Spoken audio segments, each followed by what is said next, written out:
de los servicios de planificación familiar define al riesgo reproductivo como la probabilidad que tienen tanto la mujer en edad fértil como su producto potencial de experimentar enfermedad, lesión o muerte en caso de presentarse un embarazo. Esto en condiciones no ideales.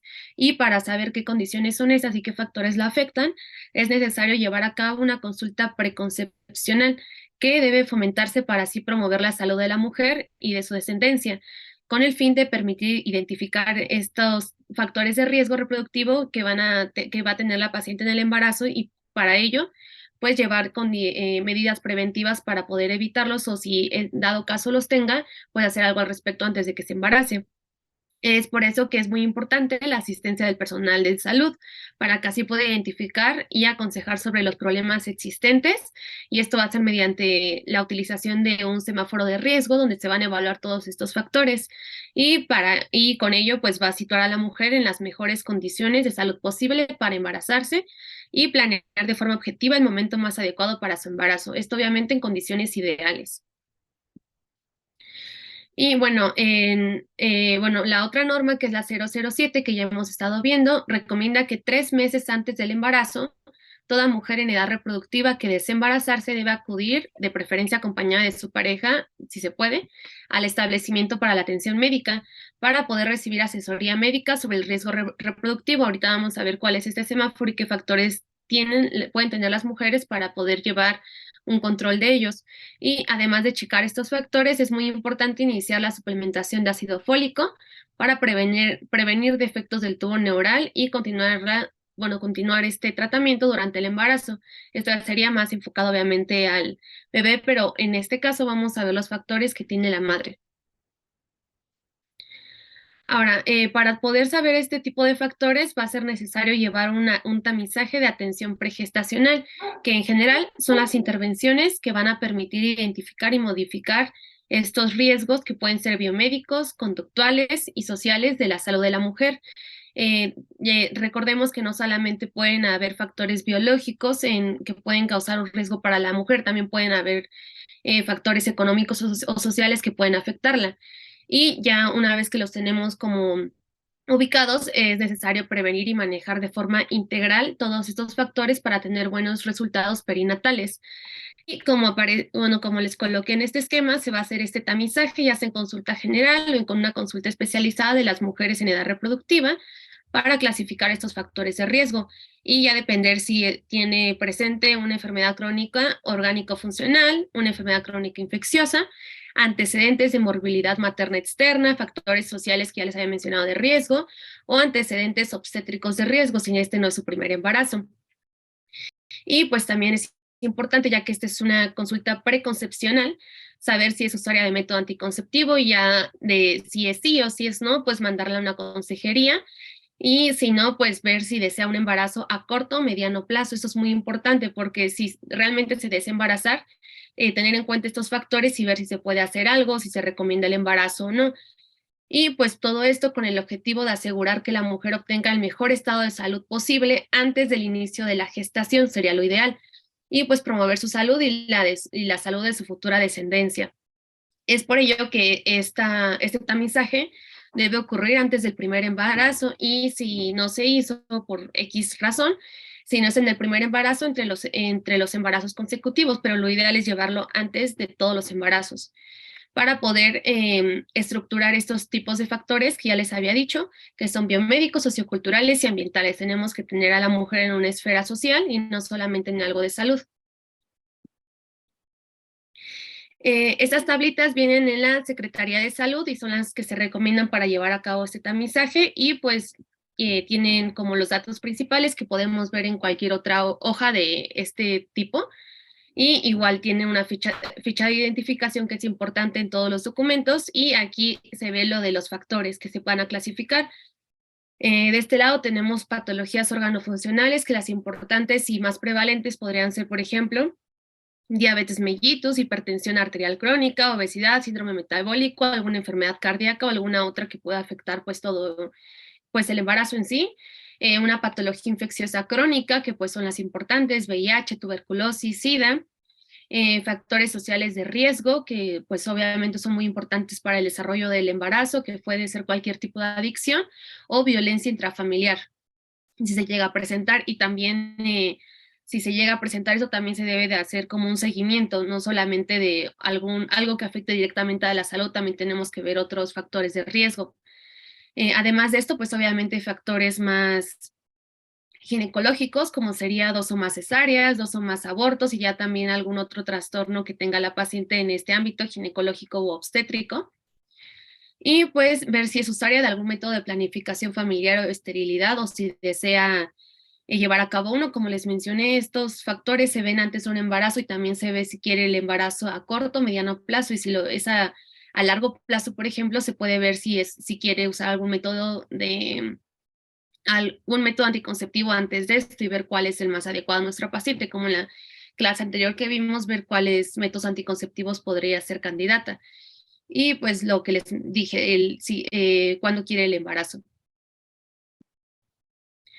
Ahora, para llevar a cabo esto, pues lo más importante y lo que siempre se debe llevar a cabo es una evaluación general, y esto mediante la historia clínica que se le debe realizar a la paciente, que debe ser completa y sistemática. Debemos de llevar a cabo una exploración ginecológica, cervical, una analítica sanguínea, porque como sabemos también en esta puede mostrar alteraciones, y más que nada pues también saber el factor RH, ver la presencia de, por ejemplo, diabetes pregestacional de la misma manera, o sea, cualquier otra enfermedad que se detecte a tiempo para poder hacer algo al respecto antes del embarazo, ver si tiene algunas enfermedades, checar también proteinuria, y todo esto aunque sean mujeres sanas. La mayoría de las mujeres son sanas, algunas pueden presentar patologías que no sabían, y también además de todo esto, algunos aspectos sociodemográficos que deberían ser valorados antes del embarazo. Como les mencioné, no solamente hay que enfocarnos en lo médico, sino también en todo el entorno social que tenga nuestra paciente. Entonces, en la evaluación general, lo principal que tendríamos que checar sería, por ejemplo, la edad. En este caso, como sabemos y hemos visto, la edad en los extremos puede ser un factor a considerar. Tanto las adolescentes como las mujeres mayores, ya sea entre 35 a 40 años, constituyen un grupo de riesgo, y ahorita vamos a ver en el semáforo que les voy a mostrar en qué categoría se encuentran. Y algo a tener a considerar, y más que nada en nuestra población, es que pues las adolescentes no es común que soliciten una consulta preconcepcional, ya que la mayoría de los embarazos no son programados. Es por eso que si llega una paciente adolescente embarazada, es muy importante llevar a cabo esto, aunque no sea preconcepcional, pero saber que también se debe de realizar todo esto porque es un factor de riesgo su edad. Tener en cuenta también la profesión y el trabajo que llevan, si es que trabajan, porque como sabemos, dependiendo del trabajo puede haber exposición a toxinas, radiaciones, productos químicos o cualquier otra cosa que pueda afectar al embarazo que llegase a tener. También ver antecedentes personales no patológicos, bueno, todo esto que lleva a cabo la historia clínica, ver hábitos tóxicos, los más importantes, alcohol, tabaquismo, algún tipo de adicción. También saber hábitos saludables, si los tiene o si no los tiene, que en este caso sería si lleva una buena alimentación, si hace ejercicio, si tiene control de su peso. En antecedentes personales patológicos, ver si tiene, como ya les había mencionado de los factores, evaluar y estratificar si tiene alguna enfermedad crónica, alguna enfermedad genética y alguna enfermedad infecciosa, y sus vacunaciones si están completas o si las necesita. Ya en antecedentes ginecobstétricos, ver el número de abortos, muertes perinatales, los tipos de aborto, como hemos visto luego en consultas a la hora de la rotación, todas estas preguntas que se le realizan, es muy importante. Bueno, en caso de las rotaciones, pues ahí ya van personas que están embarazadas, pero esas preguntas son muy importantes también en esta evaluación reproductiva antes de, pero también después de. Ver si tiene alguna medicación de uso habitual, por ejemplo, fármacos teratógenos y abortivos. En este caso puede ser ciclofosfamida, metotrexato, algún fármaco que la paciente tome y que obviamente sea perjudicial para el feto. En este caso, pues ver si es necesario, pues si no, cambiar a otro tipo de fármaco. Y si no, pues ver, se debería de suspender. Había leído que como mínimo deben de ser de 3 a 6 meses antes de la concepción, suspender el fármaco. Y pues como les he estado diciendo, la valoración social es muy importante tener en cuenta el entorno familiar, el de pareja, el de vivienda y el de trabajo que presente la paciente y sean factores estresantes o negativos para que pueda llevar a cabo este embarazo. Ahora, eso es lo que les mencionaba. Existe un semáforo donde se evalúa todo este tipo de riesgo, teniendo desde un riesgo bajo, riesgo moderado y riesgo alto.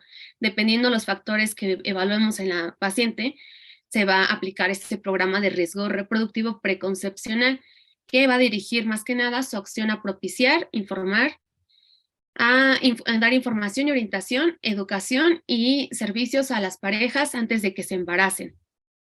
Y esto tiene más que nada como objetivo asegurar en lo posible que el embarazo termine con el nacimiento de un niño sano y también que la madre no tenga complicaciones de salud posteriores. Y para evaluar este riesgo es identificar, como hemos visto con la historia clínica y ya con preguntas más directas, a patologías, medicamentos, hábitos o conductas que puedan ser riesgosas para la madre o para el feto. Una vez teniendo estos factores, vamos a estratificar en dónde se encuentra nuestra paciente. Si tiene un riesgo bajo, se va a llevar el control en el primer nivel de atención y va a ser una paciente obviamente sin antecedentes o sin complicaciones con un embarazo normoevolutivo. O que en dado caso tenga alguna enfermedad antes del embarazo, pues que esa se encuentre controlada y pues que esté valorada por un médico especialista en ginecología y obstetricia y contrarreferida para el control en primer nivel de atención, es decir, que esté todo aparentemente bien.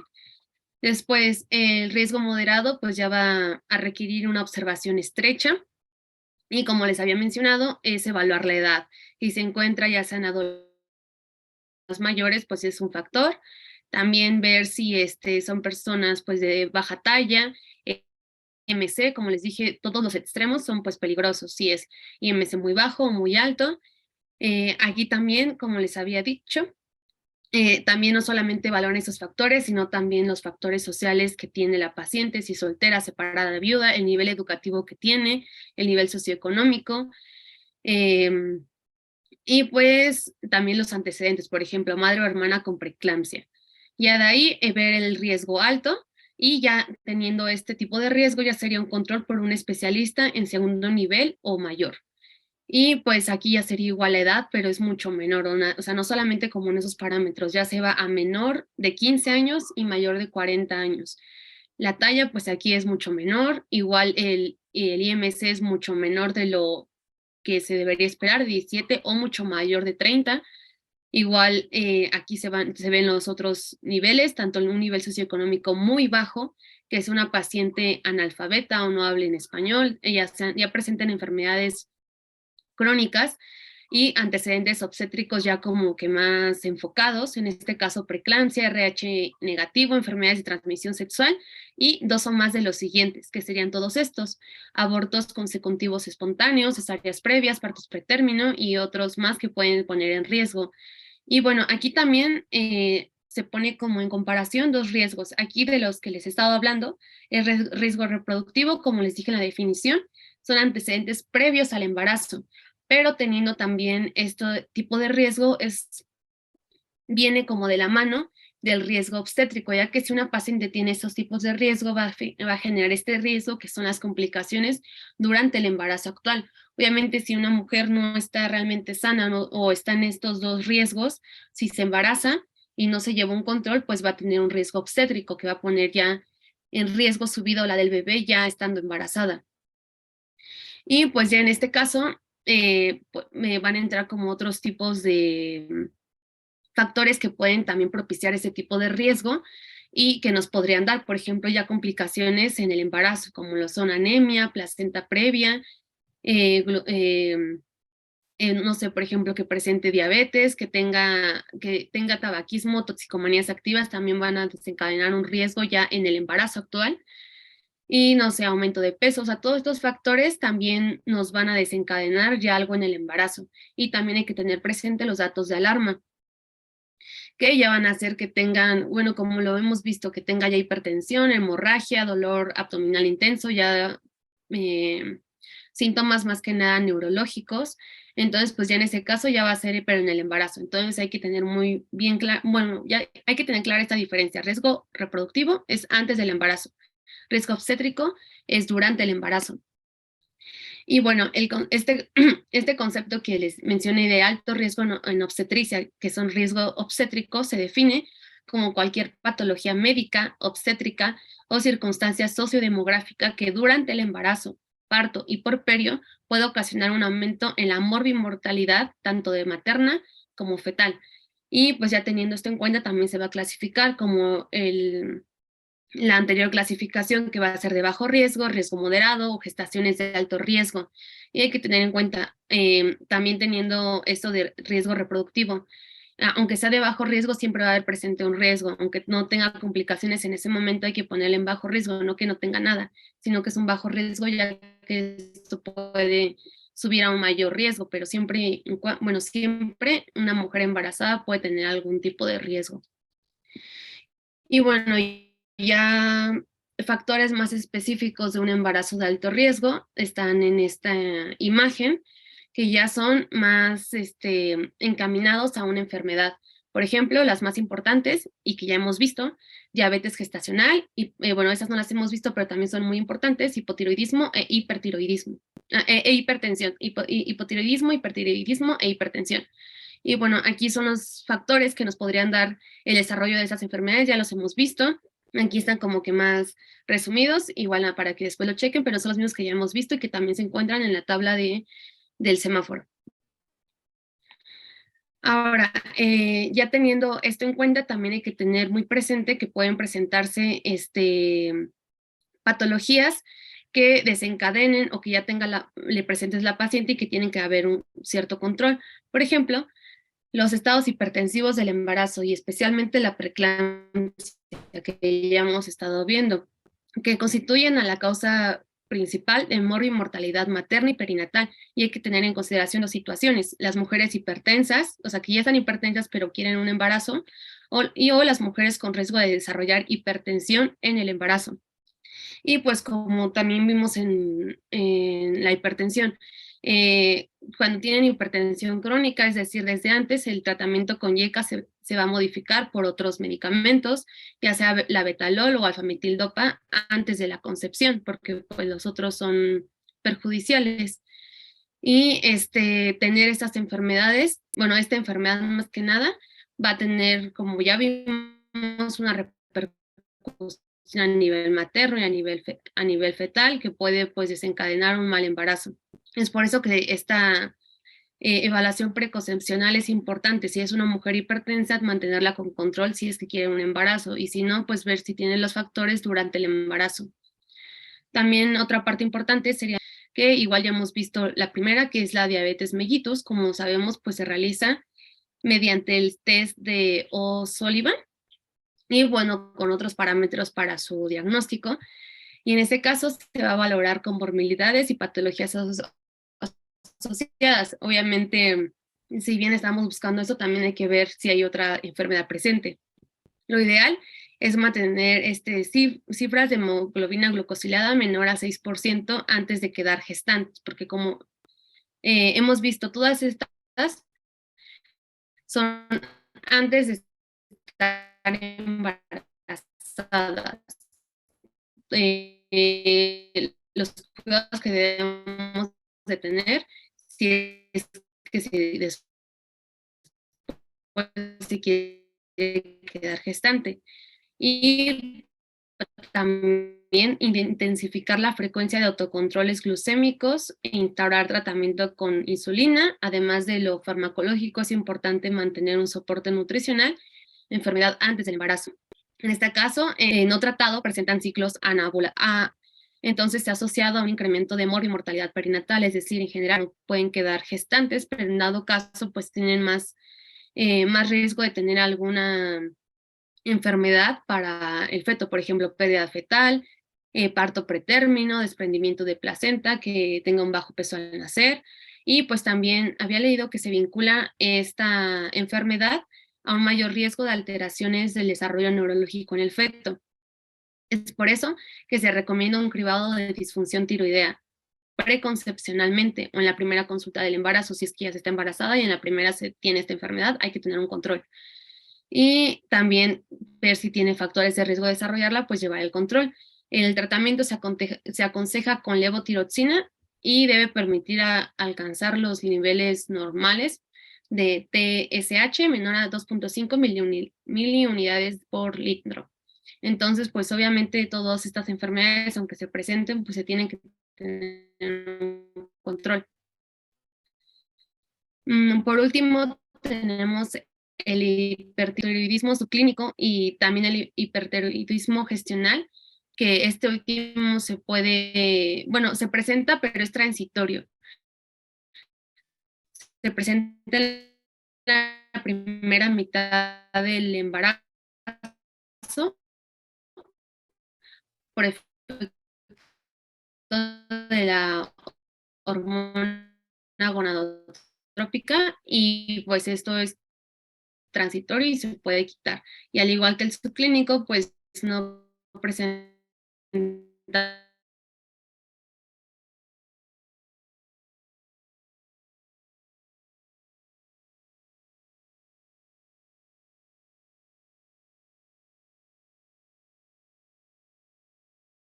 graves. Y por eso es importante el diagnóstico y tratamiento antes de la gestación. Es por eso que es muy importante llevar ese control preconcepcional para que, aunque se presenten esas enfermedades, pues no sean un mayor impedimento. Y pues en este caso es el uso de isótopos radioactivos para el diagnóstico y el tratamiento se da con yodo 131 y o cirugía. Y el momento ideal del embarazo con esta enfermedad es cuando se haya conseguido una función tiroidea normal. Y bueno, como les había mencionado, para tener todos estos factores, pues también se necesitan llevar a cabo como que muchas acciones para poder saber en qué riesgo se encuentra nuestra paciente. Estos son diagramas de la GPC y por ejemplo, la estimación de la edad gestacional. Como hemos visto, esto es muy importante para ver en dónde se encuentra nuestra paciente y vamos a hacer con respecto a eso. Si tiene una enfermedad y se encuentra en eso, no se podemos decir, aún estamos a tiempo de que no presenten complicaciones y demás. Entonces, por eso se ver muy bien la edad gestacional y ya ver a partir de eso cómo actuar y ver cuál va a ser como nuestro tratamiento a seguir. También tenemos pues lo más importante, evaluación de comorbilidades, como sabemos las más importantes, diabetes, hipertensión, enfermedades tiroideas, obesidad, ver qué tratamiento se le va a dar. Como les había mencionado, en hipertensión cambiar los YECAS y ARAS a otro tipo de tratamiento, ver si está controlado o si no, y si en dado caso que no y presente ya más complicaciones, enviar a segundo nivel de atención. La vigilancia prenatal es la más importante y en como ya les había mencionado, bueno, en este esquema vienen algunos factores de riesgo obstétrico, como les mencioné, riesgo obstétrico, riesgos cuando están embarazadas. Tiene historial obstétrico de riesgo, en este embarazo si hay factor, y en dado caso de que sean estos factores, pues ver la evaluación y el seguimiento en segundo nivel de atención. Y pues ver los síntomas que se presentan, controlar algunas enfermedades si se tienen presentes y ya ver, dependiendo de esto, las acciones específicas que se le va a dar a nuestra paciente. Y como ya hemos visto en clases anteriores, ver cada cuánto debe ser su cita, que se le debe de revisar para que no haya mayor complicación.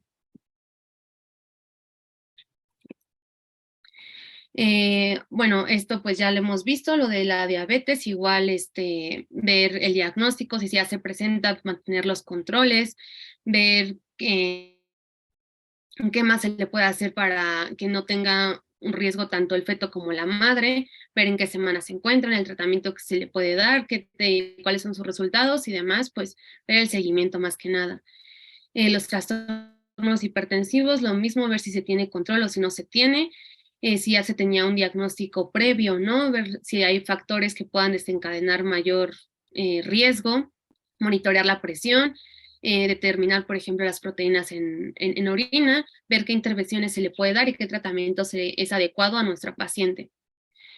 Y pues evaluar más que nada lo más término, ver si tiene factores que puedan desencadenarlo, si son de riesgo alto, de riesgo bajo, ver en qué se encuentra nuestra paciente, ver el seguimiento que se le va a realizar, ya sea en segundo nivel o ya en algo más especializado, y ver cuál va a ser nuestra decisión final.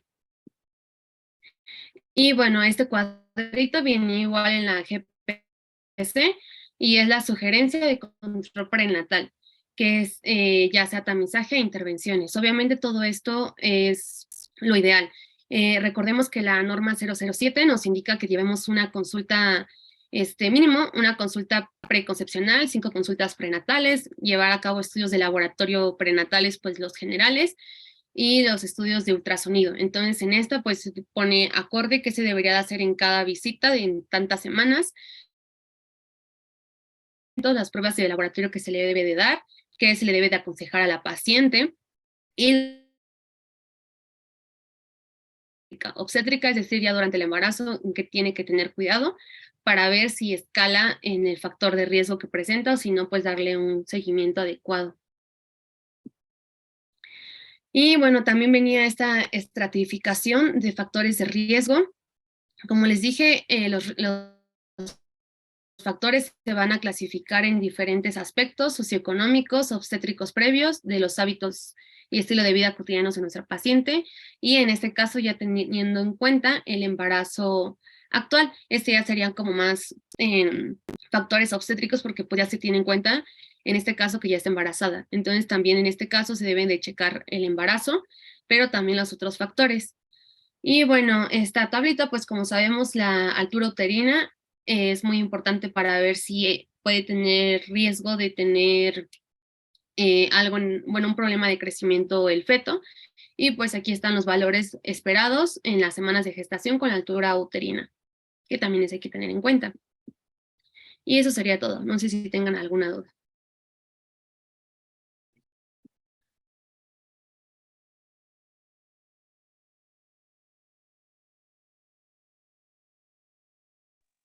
¿Alguna pregunta, alguna duda? Creo que no, todo quedó bien. Si se dan cuenta, o sea, prácticamente este tema es hablar, buscar, identificar. Para una paciente que le vamos a colocar o aplicar un método de planificación familiar es importante saber todos sus antecedentes, como lo dijo su compañera, ¿no? En esta área clínica, con el objetivo de ver cuál es el método que más le conviene, o sea, no es a todo lo mismo. Eso muy frecuente lo van a ver en la consulta, van a llegar y van a decirle al paciente, oiga doctor, es que me ha dicho la vecina que el implante, que le cayó mal, que la sube de peso, me ha dicho la vecina que a lo mejor que el dispositivo la hace, ya no arregla con él, que arregla, mancha mucho.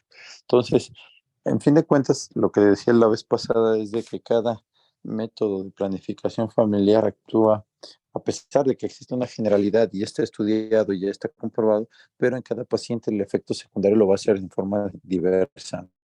Hay pacientes que van a ser nulos esos efectos secundarios, leves, y hay pacientes que van a ser un poquito más graves. Entonces, en el momento que nosotros notemos o encontremos este efecto secundario, hay que cambiar ese método de planificación familiar. Esa es una. La otra que también es importante y verificar con la historia clínica, se los decía el otro día como ejemplo, que me decían la inyección mensual, la inyección trimestral. Si vemos que está en un área marginada, que se puede desplazar de forma difícil, que vemos que casi no acude a consultas, que se le dificulta, pues le combinamos un trimestral. Entonces tenemos que ver también todos esos factores que son sociodemográficos, que nos apoyan también para saber qué tipo de método vamos a utilizar. Y en fin de cuentas, lo que concluye es buscar riesgos. Dependiendo del riesgo que va a estar localizado el paciente, desde un riesgo leve, moderado, severo o grave, tal cual, es el método que vamos a ofrecer. Si es un paciente con un método, digo, con un riesgo grave, como hablamos el otro día de las cardiopatías, y estamos viendo que está ya en una clasificación NOMS 4 y que sabemos que realmente es una paciente que para nada debemos de ofrecerle embarazarse, pues ahí se puede plantear el hecho de hacer un método permanente o un método que dure mucho más tiempo y que tenga mayor efectividad. ¿Sí queda claro esto? Sí, doctor. Bueno, vamos a ver la siguiente clase, por favor, ¿sale? Sí, doctor. Perfecto.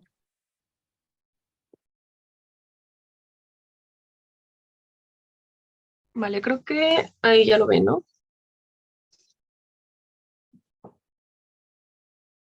Sí, ya ¿Sí se se ve? ve. Ok, gracias. Bueno, vamos a continuar con el tema de trastornos menstruales, específicamente la dismenorrea y la menorrea. Bueno, empezando por la dismenorrea, vamos a tener que esta se va a definir como el dolor durante la menstruación de tipo cólico en la porción inferior del abdomen que va a estar presente durante al menos 3 ciclos menstruales. Y esta puede tener una evolución clínica, va a variar entre 4 horas hasta 4 días. Este dolor va a ser más prevalente en el primer día de la menstruación y también puede acompañarse de diarrea, vómito e incluso pues náuseas. Dentro de la clasificación de la dismenorrea vamos a tener dos, la primaria y la secundaria. Cuando hablamos de una dismenorrea primaria, hacemos referencia a ese dolor menstrual que no va a estar asociado a una patología pélvica con un inicio en los primeros 6 meses después de la menarca. Y hablamos de una dismenorrea secundaria cuando este dolor menstrual ya está asociado a una patología subyacente y su inicio puede ser años después de la menarca. Entonces, va a haber factores de riesgo, pues evidentemente que haya ya antecedentes heredofamiliares de dismenorrea, va a prevalecer en las pacientes adolescentes, aproximadamente de 3 a 18 años, en las pacientes que tienen infertilidad, que han tenido ya una pérdida repetida de la gestación, la raza, el síndrome de tensión premenstrual, enfermedad inflamatoria pélvica, un IMC menor a 20, oclusión tubárica bilateral, menarca precoz e hiperpolimenorrea, tabaquismo, síndrome ansioso depresivo y pues abuso sexual. Entonces, para poder establecer el diagnóstico de la dismenorrea, pues la historia clínica es fundamental. ¿Por qué? Porque pues evidentemente todas las mujeres o la mayoría presenta un dolor menstrual, presenta un dolor cuando empieza su ciclo menstrual y esto básicamente se debe a que cuando inicia nuestro ciclo menstrual, pues hay un aumento de las prostaglandinas, ¿no? Y esto pues va a generar este dolor. También puede presentarse cuando hay una sobreproducción de la vasopresina, pues que esto nos va a ayudar a la contracción del músculo y eso nos va a generar dolor. Entonces, el establecer una historia clínica completa va a ser fundamental para que el médico pueda orientarse a saber cuándo ese dolor es más incapacitante de lo normal o cuando ya esté interfiriendo más de lo común en las actividades diarias de la persona. Entonces, debido a esto, pues en la historia clínica, lo principal, pues la edad de la menarca, ¿no? Que siempre, pues lo hemos visto que se pregunta en la mayoría de los casos, o siempre, de hecho. Las características de los ciclos menstruales, si estos son regulares, irregulares, cuántos días le duran, si es muy abundante, si no es tan abundante, etcétera. Si ya tiene un inicio de la vida sexual activa, el número de parejas sexuales, si ha tenido enfermedades de transmisión sexual que puedan desencadenar pues este dolor, abuso sexual, dispareunia o incluso pues si utilizan un método anticonceptivo, ¿no? Ya que pues todo esto nos va a orientar a saber si alguna de estas características pues tiene que ver con esta dismenorrea. A la exploración física, pues es muy importante que lo dividamos en si la persona ya inició una vida sexual activa o no. Cuando la paciente no ha iniciado su vida sexual activa, únicamente podemos llevar a cabo la revisión de los genitales externos para sospecha de un himen imperforado, que lo vamos a ver más adelante. Y también pues la exploración rectoabdominal para ver si no hay una pues enfermedad inflamatoria pélvica. Sin embargo, pues cuando ya nuestra paciente ya tiene un inicio de su vida sexual activa, pues ya podemos realizar una exploración pélvica bimanual y con espejo para descartar pues una patología agregada. Y bueno, es muy importante también que en las adolescentes que presentan dismenorrea durante los primeros 6 meses de inicio de la menarca, pues debemos de sospechar de una malformación obstructiva a nivel del tracto genital. Y esta pues las vamos a ver igual más adelante. Entonces, igual para poder establecer este diagnóstico, pues necesitamos de pruebas diagnósticas. Principalmente, pues el ultrasonido pélvico. Este lo podemos utilizar en 3 situaciones. En aquellas pacientes que presentan una dismenorrea sin respuesta al tratamiento, en pacientes que con hallazgo clínico se sospecha de una patología agregada o en adolescentes en quienes el examen pélvico pues es imposible, ¿no? Esto nos va a permitir poder visualizar si hay, no sé, miomas, si hay alguna masa que pueda estar generando pues esta dismenorrea o si hay alguna otra patología agregada. También tenemos la resonancia magnética, que esto lo vamos a utilizar en pacientes con sospecha de alguna malformación genital obstructiva. Por ejemplo, pues la endometriosis o incluso cuando hablamos de tumores pélvicos grandes que estén pues ya obstruyendo. O pues el ultrasonido endovaginal cuando ya tenemos pacientes que ya iniciaron su vida sexual activa. Y también la laparoscopía, que por lo que leí, al menos en la GPC, esta es más cuando pues ya es una dismenorrea secundaria, es decir, que los pacientes ya presentan esta dismenorrea con falta de respuesta al uso de AINES o anticonceptivos orales, y la laparoscopía va a ser el gold estándar para diagnosticar el dolor pélvico crónico. Entonces, en cuanto al tratamiento farmacológico, va a ser principalmente los AINES.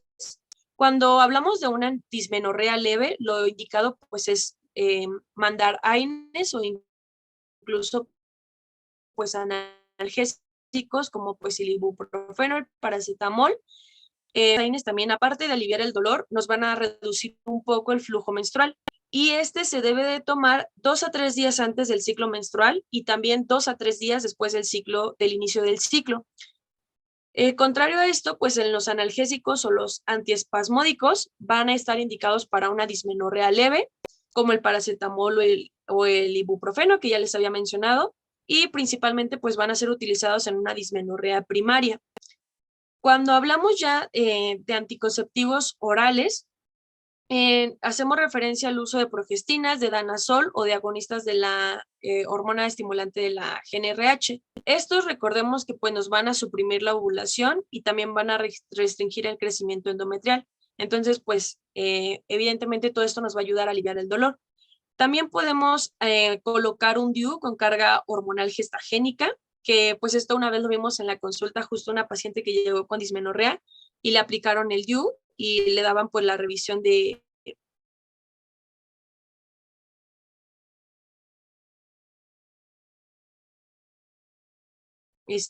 dosis media, que puede ser debe ser mayor a 35 microgramos, y progestágenos de primera o segunda generación. Ahora, en cuanto al tratamiento no farmacológico, en la guía de práctica clínica, pues menciona estos 4, que son utilizar vitamina E, son 500 miligramos tomada 2 días antes y 3 días después. También el aceite de pescado, que son a una dosis de 2.5 gramos al día, o incluso pues aceite de bacalao de 2 gramos al día, porque como les mencioné, pues esto nos va, los niveles altos de prostaglandinas nos generan el dolor, entonces con el omega pues lo reducimos. Y una dieta rica en frutas, pescado y huevos de gallina. Sin embargo, pues también podemos, cuando ya es un dolor muy incapacitante o cuando ya se descubrió que es una dismenorrea secundaria que está asociado a una patología agregada, pues podemos ya intervenir con tratamiento quirúrgico, ¿no? Siempre que hablemos pues de tratamiento quirúrgico es cuando ya hay una paridad satisfecha, principalmente cuando hablamos pues de la histerectomía. Vamos a tener principalmente estos 3, que es la ablación de úteros sacros, que se puede abreviar como LUNA, y esto básicamente consiste en la sección de los ligamentos uterosacros a nivel de su inserción en el cérvix. O también tenemos a la neurectomía presacra, que esta es la resección total de los nervios presacros, y sin embargo, pues estos pueden tener muchas complicaciones, como pues lesionar a los grandes vasos, disfunción vesical y prolapso uterino. Entonces, pues sí es muy importante como que le comentemos a la paciente pues este tipo de complicaciones, ¿no? Y la histerectomía, que pues creo que es la que más vemos, al menos en quirófano, siempre la vemos mucho, que puede ser, como saben, ya parcial, total o radical, dependiendo pues del caso. Y esta se va a utilizar en sintomatología severa, en donde las pacientes ya no tienen una respuesta adecuada a tratamientos previos y recordemos pues que ya tienen una paridad satisfecha, ¿no? Evidentemente, si nos llega una paciente de 13, 14 años, pues lo recomendable no sería darle un tratamiento con una histerectomía o incluso ni siquiera con un DIU, ¿no? Lo indicado ahí sería pues principalmente iniciar con los AINES o con los antiespasmódicos para ver si eso le funciona y posteriormente pues ir ya a tratamientos pues más avanzados. Entonces, precisamente por esto me pareció adecuado agregar estos algoritmos que vienen en la guía de práctica clínica, que básicamente nos mencionan cómo actuar ante cada tipo de paciente y cada cuánto se va a dar el tratamiento médico. Entonces, si nos llega una paciente que tiene dolor pélvico y está relacionado con la menstruación, pues va a ser tenemos alguna sospecha de una patología ginecológica, pues vamos a realizar un ultrasonido pélvico. Si este ultrasonido pélvico pues es normal, hablamos de una probable dismenorrea primaria. Y el tratamiento inicial pues siempre va a ser con AINES, ¿no? Y lo vamos a revalorar en 3 meses para ver si funcionó o no funcionó. Si al realizar este ultrasonido pélvico pues encontramos hallazgos que nos hablen de una patología agregada, pues hablaremos de una dismenorrea secundaria y debemos de referir al segundo nivel. Cuando ya dimos tratamiento médico y no hay una mejora, no hay una respuesta adecuada, pues también vamos a referir a un segundo nivel, ¿no? Y tenemos este otro algoritmo que habla del diagnóstico y tratamiento de dismenorrea en el tercer nivel de atención, que es cuando ya nos llega una paciente con esta dismenorrea secundaria o sin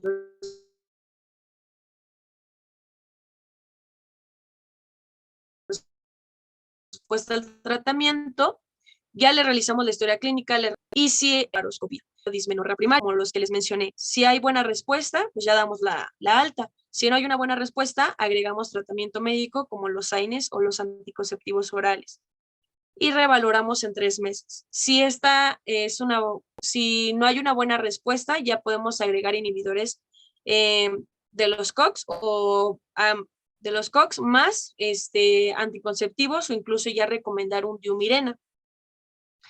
Y si en la laparoscopía no hay resultados, si damos un tratamiento, no hay resultados normales, pues ya hablaríamos de una dismenorrea secundaria y daríamos un tratamiento específico de acuerdo a la patología agregada que tenga la paciente. Entonces, bueno, eso sería básicamente de dismenorrea. No sé si tengan una duda. Si no, para continuar con amenorrea. Todo bien. Va. Bueno, entonces, ahora tenemos la amenorrea. La amenorrea... ¿Seguro no tienen dudas de dismenorrea? Porque pues, eso lo ven en la consulta, es muy frecuente. ¿No? Continuamos, por favor. De acuerdo. Entonces, pues la amenorrea va a ser, significa básicamente la ausencia del sangrado. Y en esto igual tenemos la clasificación primaria, secundaria o incluso el sangrado infrecuente. La amenorrea primaria va a ser la ausencia de la menstruación a los 16 años en presencia de otras características sexuales secundarias o incluso cuando la menstruación no se ha producido a los 14 años en ausencia de características sexuales secundarias. La amenorrea secundaria es la desaparición de la menstruación por un periodo superior a 6 meses en las mujeres que tuvieron previamente ya ciclos menstruales regulares o irregulares. Es decir, la primaria es cuando realmente la paciente no ha menstruado a sus 16 años de edad, que es como una fecha establecida o un momento establecido en el que ya todas las mujeres o la mayoría debimos de haber tenido nuestra menarca.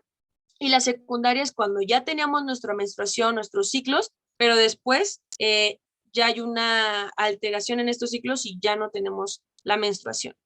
Y el sangrado infrecuente es cuando hay una alteración del ritmo menstrual en la que los ciclos son de duración superior a 45 días e inferior a 6 meses, es decir, un intervalo, ¿no? Entre la secundaria.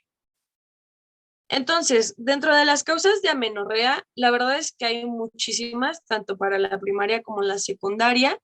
Tenemos tanto causas centrales como la pérdida de peso, el ejercicio intenso, la hiperprolactinemia y el hipopituitarismo, que pues ya lo vimos justamente en la clase anterior, que nos hablaba un poquito de estas. Causas ováricas, principalmente pues el síndrome de ovario poliquístico, el fallo ovárico prematuro, principalmente pues el síndrome de Turner, causas uterinas como la agenesia mulleriana, el himen imperforado o síndrome de Morris, y causas sistémicas, ¿no? Como la diabetes mellitus, cardiopatías o enfermedades intestinales inflamatorias, que estas ahorita las vamos a ver. Pues causas de amenorreas secundarias que pueden ser hipotalámicas, en donde va a haber una disminución de la FSH, que puede ser por pérdida de peso, ejercicio, estrés, anorexia nerviosa o ya incluso pues idiopática. Causas hipofisiarias, como la hiperprolactinemia, hipopituitarismo, síndrome de Sheehan por una hemorragia posparto, sarcoidosis, tuberculosis, entre otras. Causas ováricas, en donde va a haber un aumento de la FSH, como el síndrome de ovario poliquístico, fallo ovárico prematuro. También causas uterinas, como pues el síndrome de Asherman, estenosis cervical, causas sistémicas como diabetes, lupus o fármacos que nos alteren, ¿no? Esto. Entonces, en la evaluación de la menorrea o del sangrado infrecuente, pues tenemos, yo encontré esta tablita que me pareció pues que lo resumía muy bien, la saqué del manual del CTO,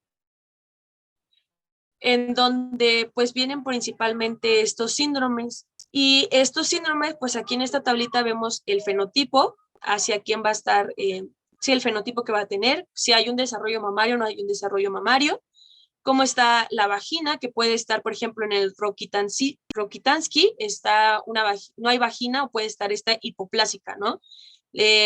Entonces, si está hipoplásica, pues esto ya nos está hablando de una alteración del por qué puede ser la causa de la menorrea. ¿Cómo van a estar las hormonas, tanto la LH como la FSH, el estradiol, que son muy importantes para poder establecer el diagnóstico? Y esto pues en cada uno de estos, ¿no? En el de Morris, en el de Turner y en la disgenesia gonadal, que lo vamos a ver a continuación.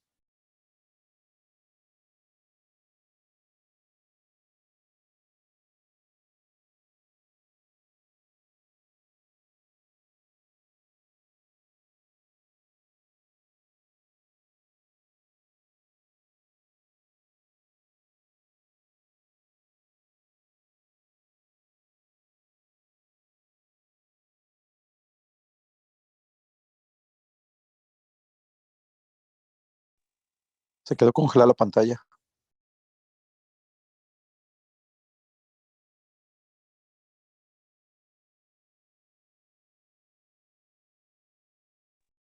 Creo que se trabó, doctor. Sí, Sí, porque tampoco ya nos escucha, pero sí tiene el micrófono prendido. La verdad, del internet ya no está.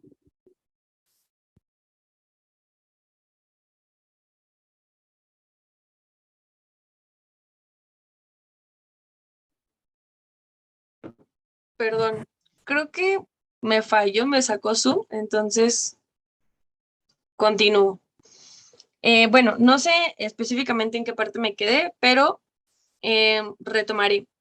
Entonces, el síndrome de Turner pues va a estar caracterizado por esto de la talla baja, el cuello alado, linfedema tanto en manos como en pies. regrésate. Hay un cuadro muy bonito que pusiste, donde cómo se empieza a estudiar la menorrea secundaria. La menorrea. Más. Ajá, después de ese, ajá, la que sigue ahí te quedaste. ¿Aquí me quedé? Ok. Sí. Vale, entonces, pero justo primero quería comentar como esto del síndrome de Turner y de estos, en donde, pues en el síndrome de Turner va a haber específicamente un escaso desarrollo mamario y una menorrea primaria. Esto pues por el mismo trastorno cromosómico, ¿no? Que nos va a dar estas alteraciones. Y también tenemos el síndrome de Swyer, que va a impedir la maduración completa del tejido gonadal. Swyer, gracias, doctor. Y van a presentar talla normal o baja, genitales internos femeninos y gónadas disgenéticas, que pues no, estos pacientes específicamente no van a tener características pues sexuales, sino tampoco van a tener ovarios. Entonces, evidentemente, pues esto ya nos está nos está explicando el porqué de la menorrea, ¿no? Tenemos otras alteraciones anatómicas u hormonal, que es la segunda causa más frecuente, y en esta, como podemos ver en la imagen, hay una ausencia congénita parcial o total del útero o de la vagina. Si ustedes pueden observar aquí, pues tanto el canal vaginal como ya la parte del útero, pues no se desarrollaron completamente, ¿no? Como en esta parte de aquí. Entonces, pues evidentemente, aunque se produzca todo aunque los ovarios estén normales, pues no va a haber la salida de la sangre, ¿no? O incluso pues el himen imperforado, en donde el desarrollo puberal, va a haber un desarrollo puberal normal que se va a acompañar junto con una amenorrea que va a estar aunado a un dolor abdominal de tipo cólico y va a ser cíclico. Y como saben, pues es un himen imperforado, es decir, está el himen y no hay, digámoslo, está entero, o sea, no hay una salida, no tiene un hueco que permita pues la salida de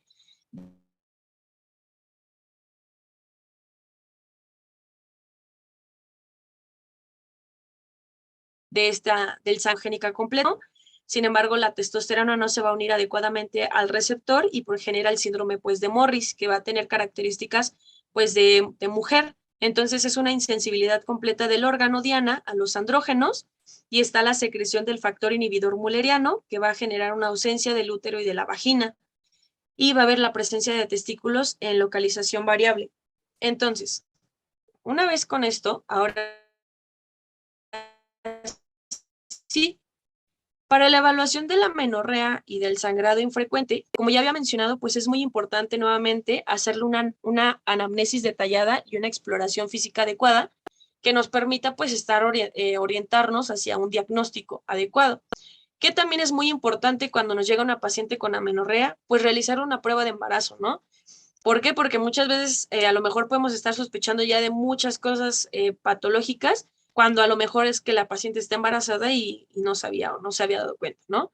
Una ecografía ginecológica para ver si hay algo dentro de su útero o dentro de la vagina que nos esté generando pues esta amenorrea. Y lo más importante, lo que yo encontré que es con lo que se realiza pues este diagnóstico, esta evaluación, es evaluar estas hormonas, ¿no? La prolactina, la TSH, la T4, la FSH, la hormona luteinizante y el estradiol. Entonces, para poder evaluar esto, se realiza el test de gestágenos, que esto encontré que es básicamente, les vamos a administrar vía oral a las pacientes progesterona micronizada, aproximadamente 300 miligramos durante 5 días. Si después de 2 a 7 días, me parece, después de que ingirieron esta progesterona, puede que el test se va a considerar positivo cuando hay una presencia de hemorragia en la paciente o negativo cuando hay una ausencia de la hemorragia. Esto es importante porque si es positivo, es decir, si está la presencia de la hemorragia, eso nos quiere decir dos cosas: que la paciente tiene un tracto de salida funcional y también que la paciente tiene un endometrio reactivo que está preparado para poder generar pues este sangrado. Contrario a esto, si este es negativo y no hay una ausencia de la hemorragia, quiere decir que no hay un tracto de salida funcional, o incluso que pues su endometrio no es reactivo y no está preparado para generar pues este ciclo menstrual. Entonces, cuando se es positivo, se descarta una menorrea central y cuando es negativo, hablamos ya hacia alteraciones centrales. Entonces, si tomamos, si le hacemos un estudio para evaluar los niveles de la prolactina y esta se encuentra elevada, hacemos un estudio de la hiperprolactina y nos habla de una menorrea central. Cuando evaluamos la FSH y esta se encuentra tanto normal o baja, pues ya podemos hacer este test de gestágenos, y si se encuentra este negativo, vamos a hacer un test de estroprogestágenos, que pues ya es un test combinado. De acuerdo a la clínica, si este test es positivo, es decir, que hubo esta hemorragia, vamos a hacer un estudio hipotalámico hipofisiario que nos estaría hablando de que hay una alteración a nivel central. Y si este test es negativo, es decir, que no hay hemorragia, hablaríamos de que es una amenorrea genital, es decir, debemos de estudiar el tracto genital para ver si hay alguna alteración en el tracto de salida. Si esta hormona está normal o baja y el test de gestaje nos es positivo, pues vamos a hacer un estudio para descartar síndrome de ovario poliquístico, que nos hablaría ya de una amenorrea gonadal, es decir, la alteración está a nivel de las gónadas, y si encontramos una hormona foliculoestimulante elevada, vamos a hacer un estudio de fallo ovárico y también nos hablaría de una amenorrea gonadal. Entonces, el poder medir nosotros los niveles o las alteraciones en los niveles normales de estas hormonas nos va a permitir identificar por qué la causa de esta amenorrea.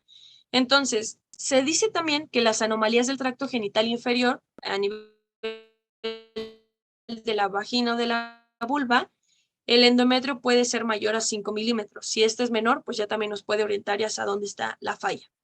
Y aquí está lo del test de estrógenos progesterona, que también lo que les mencionaba, si es positivo, pues va a haber presencia de hemorragia y va a confirmar la existencia de un estado hipoestrogénico gonadal, que nos hablaría de una amenorrea central. Y si es negativo, que no hay hemorragia, pues ya hay que sospechar alteraciones a nivel del tracto genital. ¿De acuerdo? Y bueno, evidentemente para cada una de estas alteraciones, el tratamiento va a ser específico. Entonces, había leído que para el síndrome de Mayer-Rokitansky, pues como tenemos un canal vaginal sin desarrollar, se pueden realizar dilataciones vaginales, pues básicamente para promover un poco de este sangrado, la salida de este sangrado, pero como tal creo que todavía no hay pues un tratamiento tan efectivo para este síndrome. En las pacientes que tienen un himen imperforado, pues se realiza una himeneotomía, que básicamente pues es generar una incisión a nivel del himen, y pues con esto ya tendremos un tracto de salida funcional. Entonces, encontré un artículo que también pues nos mencionaba pues algoritmo de enfoque diagnóstico de la amenorrea primaria, que básicamente pues nos habla de realizar la historia, el examen físico completo, visualizar la presencia de los caracteres sexuales secundarios. Si estos están presentes, pues realizar la ecografía de útero para ver si hay un útero ausente o si hay un útero presente y normal, y realizar ya análisis de cariotipo cuando tenemos un útero ausente para descartar tanto el síndrome de Turner como pues ya una agenesia mulleriana o el síndrome de insensibilización de andrógenos, que pues cada uno va a tener su propio tratamiento. Si tenemos, por lado contrario, en la ecografía vemos un útero presente y normal y vamos a sospechar de una obstrucción en el tracto de salida. Si este está presente, ya nos vamos a sospechar un himen imperforado, un septo vaginal transverso, ausencia congénita de vagina, y aquí pues son tratamientos quirúrgicos, ¿no? Si no hay una obstrucción en el tracto de salida, ya tenemos que valorar la amenorrea secundaria. Contrario a esto, si no visualizamos o no hay la presencia de caracteres sexuales secundarios, tenemos que hormir tanto la hormona luteinizante como la folículo-estimulante. Si estas son menores a 5 unidades, sospecharíamos de un hipogonadismo hipogonadótropo, que aquí es muy importante la edad, ¿no? Si es mayor a 16 años, pues ya un estudio neuroendocrinológico completo para sospechar pues de síndrome de ovario poliquístico, entre otros, o una patología orgánica, y si es menor de 16 años, pues con signos neurológicos, igual, un estudio neuroendocrinológico completo, o si no hay signos neurológicos, la sospecha de un retraso puberal constitucional, ¿no? Y esperar. También, pues principalmente en el libro Ajuet, encontré este tratamiento primario, que son básicamente estrógenos naturales conjugados, 1.25 miligramos diarios, del primer día al 21 día cada mes por vía oral. También clormadinona, 2 miligramos diarios del 16º día al 15 día cada mes por vía oral. Y se debe descansar todos los meses del día 26 al día 30 o 31, dependiendo. Y bueno, en cuanto a la amenorrea secundaria, para hacer un diagnóstico diferencial, encontramos principalmente núcleo arcuato hipotalámico con la pérdida de la pulsatilidad de la GnRH. Y cuando hablamos, se ha visto que cuando hay una pérdida por debajo del 10 al 15% del peso o una reducción mayor al 50% de la grasa, pues esto va a ser consecuente hacia una amenorrea. Y uno de los más importantes, que creo y de los más frecuentes, pues el síndrome de ovario poliquístico, que recordemos, pues este es un trastorno endocrino y metabólico que va a estar caracterizado principalmente por hiperandrogenismo, que va a estar presente el hirsutismo, el acné y los trastornos menstruales, que en un 60% menciona la guía de práctica clínica, que va a estar presente pues la amenorrea. El tratamiento de pues puede ser tanto con anticonceptivos orales o incluso ya con este tratamiento médico, que son la ciproterona 2 miligramos o la drospirenona, perdón, de 3 miligramos. Y esto pues ya va a ser dependiendo del caso, ¿no? O sea, de lo que queremos abordar. Por ejemplo, para tratar el hirsutismo, pues vamos a dar anticonceptivos hormonales o antiandrogénicos, que puede ser la espironolactona 100 a 200 miligramos o incluso la finasteride de 2.5 a 5 miligramos para tratar esta parte del hirsutismo. Y también tenemos la insuficiencia ovárica primaria, que va a ser una condición que va a estar caracterizada por la presencia de una amenorrea primaria o al menos 4 meses de amenorrea secundaria, un hipoestrogenismo y niveles de gonadotropinas mayor a 40 miliunidades sobre mililitro, confirmado en 2 ocasiones en mujeres menores a 40 años, ¿no? Y entonces, pues estos son diagnósticos diferenciales. Ya no ahondo tanto en la parte del síndrome de ovario poliquístico y tampoco en la parte de la menopausia, porque eso nos lo van a explicar, me parece, el día de mañana. Y bueno, tenemos también el tratamiento de amenorrea secundaria, que también encontré este algoritmo del mismo artículo, en el cual nuevamente pues medimos los niveles de la TSH y de la prolactina. Si ambos son normales, hacemos la prueba de la progesterona. Si esta prueba es positiva, pues nos habla de una anovulación, sospechando de síndrome de ovario poliquístico. Y si desea gestación la paciente, pues vamos a inducir la ovulación. Si no, pues ya podemos dar estos anticonceptivos pues gestágenos. Si la prueba de la progesterona es negativa y hacemos el test de estrógenos progestágenos y este es positivo, hacemos el análisis de las hormonas de la luteinizante y la folículo estimulante y con base a eso pues damos cuenta de qué es lo que tiene la paciente, si es un fallo ovárico prematuro, si es un síndrome de sensibilidad ovárica, y ya damos la terapia hormonal sustitutiva, ¿no? Lo que hace falta para que esto se normalice. Si este test de estrógenos progestágenos es negativo, pues hablaríamos de un síndrome de Asherman o de una patología uterina y daríamos pues tratamiento quirúrgico. Si hay niveles anormales de prolactina, la prolactina es menor a 100 o igual a 100, pues vamos a considerar otras causas y de acuerdo a esas causas vamos a dar un tratamiento etiológico. Y si la prolactina es mayor a 100, vamos a hacer un estudio de la silla turca por medio de la resonancia magnética y de acuerdo a esto pues podemos dar un tratamiento médico o quirúrgico.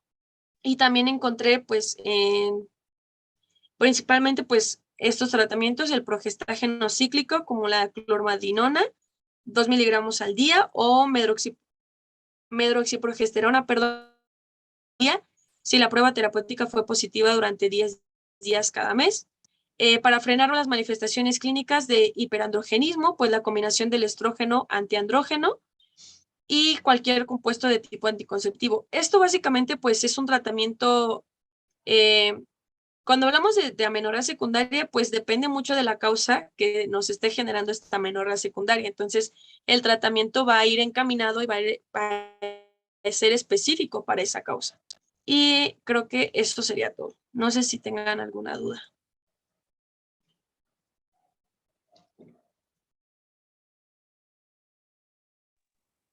¿Tienen dudas o preguntas? Yo solamente, para confirmar, ¿qué dato podemos, o sea, yo había leído que era mayor a 90 días para clasificar como menorrea, pero también, vimos que pueden ser, a 45 días, no necesariamente 90. Bien. Entonces, ¿qué valor tomamos?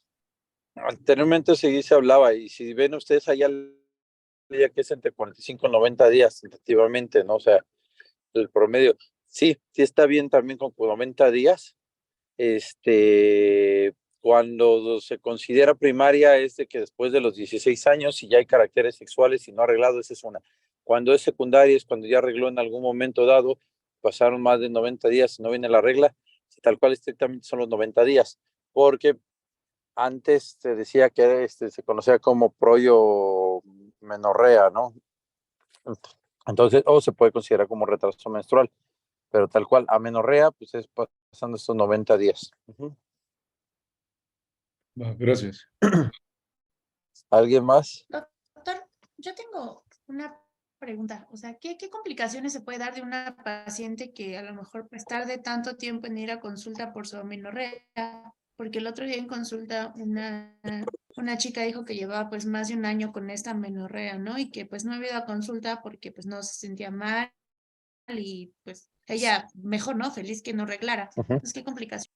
Pues una complicación directamente, pues bueno, no, hay que ver la causa, ¿no? Supongamos que es una falla ovárica prematura, pues bueno, la complicación sería aquí, si está teniendo una falla de ovario, o sea, podría estar debutando con datos tipo menopausia, o digo, es como un ejemplo, ¿no? Otro ejemplo, a lo mejor un ovario poliquístico que nunca se ha tratado, que puede estar de momento asintomática, y el día que se quiera embarazar, pues no ovula. Entonces, todo eso tiene que también valorar.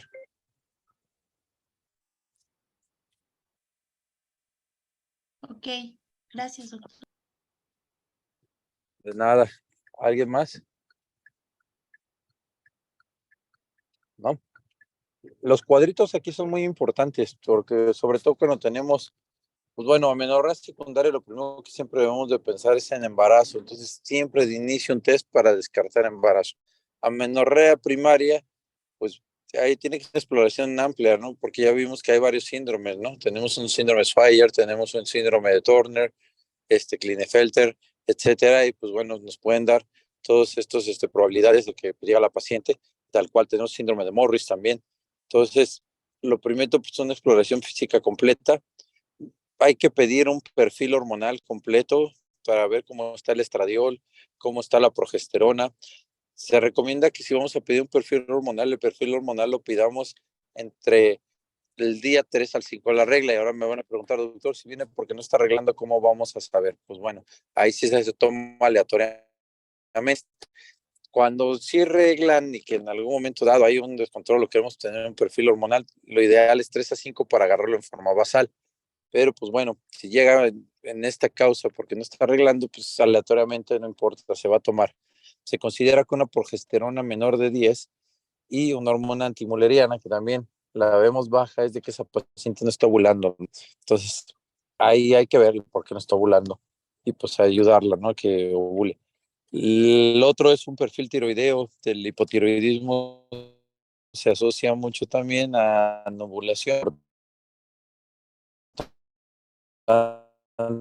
Pues bueno, la prolactina. Ya vimos que hay causas de hiperprolactinemia que pues, pueden ser hasta el mismo embarazo, o sea, es una causa de hiperprolactinemia, el hecho de un aumento en la secreción de leche por estímulo, estrés, también lo vimos, la depresión, algunos antidepresivos, medicamentos como la metoclopramida, todos esos nos pueden generar también amenorrea.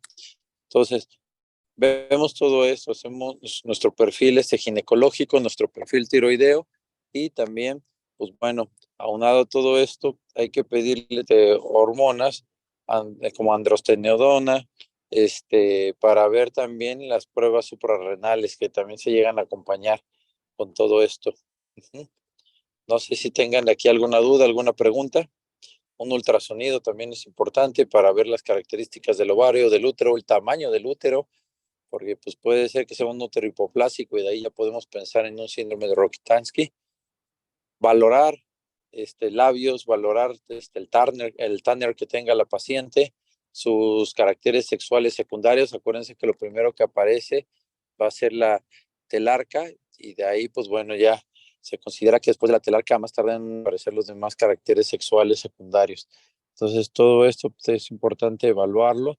Si pensamos en ovario poliquístico, siempre pedirle glucosa e insulina y hacer la relación entre glucosa e insulina también. Y pues bueno, si la paciente no ha tenido vida sexual, pues bueno, se le pide autorización junto con ahí que esté el familiar presente, si es menor de edad, si es mayor de edad, con algún familiar de confianza de ella, para hacer una exploración que no quiere decir que sea un tacto, sino se hace una prueba que se llama prueba del hisopo, se introduce un hisopo por el si pasa o no pasa el hisopo, pues esto nos da también para medir tentativamente la vagina, y cuando pidamos un ultrasonido, pedir los valores y los diámetros del ovario, pedir diámetros de útero, de endometrio, que es muy importante, y de vagina, ¿no? También para descartar hipoplasias.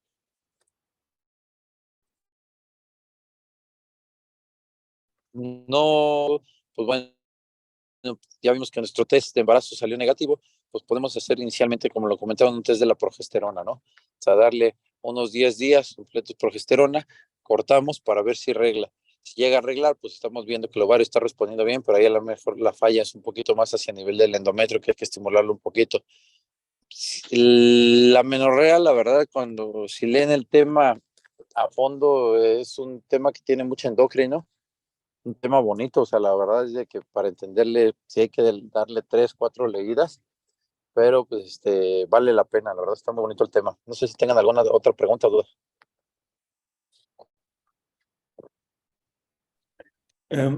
El manejo de, bueno, yo sé que ya pasó el tema de dismenorrea. Ajá. Sé que cuando es leve se tiene que irse con los AINES, pero, o sea, ¿cómo sé que es leve o ya le doy los anticonceptivos orales o no? O Bien, sea, no sé cuándo diferenciar de AINES o puede ser algo un anticonceptivos. poquito subjetivo, no nos podemos basar también en la escala de EVA y aparte independientemente. O sea, si llega la paciente, pues nada más me duele cuando tengo la regla, tomo algún analgésico, se me calma y ya, pues bueno, podemos considerar leve. Moderado, pues bueno, la paciente, pues tengo que tomar 2, 3 analgésicos, el día que arreglo me tira en cama, o sea, pero pues puedo ir a trabajar sí, con el cólico, la molestia es moderado. Y ya severos son los que completamente dejan de hacer su vida, ¿no? O sea, pierden hacer su rutina por el dolor, ¿no? De que no puedo ir a trabajar, me han hospitalizado en 2, 3 ocasiones. Entonces, ahí es más o menos como nos podemos basar para iniciar. El tratamiento, en un inicio, el tratamiento inicial es con AINES. No responden los AINES, lo siguiente que pues, tenemos que empezar a ver son los hormonales. Y pues bueno, ahí lo comentaron bien, la piedra angular un poquito sigue siendo todavía los progestágenos. Si no responden bien los antiandrógenos también pueden entrar ahí. Uh-huh. Entendido, gracias. ¿Alguna otra? Ajá. ¿Alguien más? ¿No? Pues bueno, chicos, nos vemos mañana. Que tengan buena tarde. Gracias, doctor, igualmente.